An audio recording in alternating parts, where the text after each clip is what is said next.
Well, the news is out. We finally have confirmation on who the villain will be for Man of Tomorrow, and it is in fact Brainiac. After what James Gunn posted with the picture of the script and a brain, people speculated it was Brainiac or Gorilla Grodd, but it is officially Brainiac.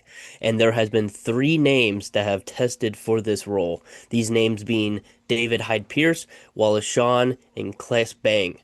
Gabe, what do you think about these three guys? So as of right now, it's all reportedly. We don't know if any of this is true, but if it is, I'm not gonna lie, I'm not a big fan of any of the three. I do think that Claes Bang is the best of the three in Northman. He kind of has that deeper voice that works well. Northman, you kind of had to. My least favorite is Wallace Shawn. I think he's a great act. Like I like him, but he would have to really blow me away with his change of voice. What do you think? Yeah, I definitely agree. David Wallace is definitely, or Wallace Shawn, sorry, is definitely the Hmm. worst of the three here. I saw somebody say he should be Mitchell Plittlet, and that's honestly a perfect role for him. I just don't, with his voice, it's very animated, very goofy. I just don't see that as Brainiac, who's supposed to be this very Ultron-esque character.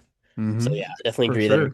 Class Bang definitely should be the pick if they were going with one of these three. Yeah, there's just two names I want to throw out real quick before we wrap this up. Hmm. Ralph Fiennes. I think Ralph Fiennes would Mm, be perfect for a role like yeah. this. However, we know Gunn not exactly looking to get the biggest name out there. Fiennes is a huge name, but he's got the voice. If I was going to throw out maybe a little smaller of a name, I'd go with Charles Dance from Game of Thrones. I think that Charles Dance has a really good voice as well. He really fits that role as well. And my first thought was, would age be a problem? But if these test screenings are true, no. Wallace Shawn is probably the same age as him. So I think both those guys would be awesome for this role.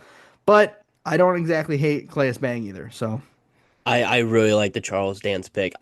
He honestly kind of looks the part mhm. as well. Not only that, but the voice as well. I think that would be a great pick.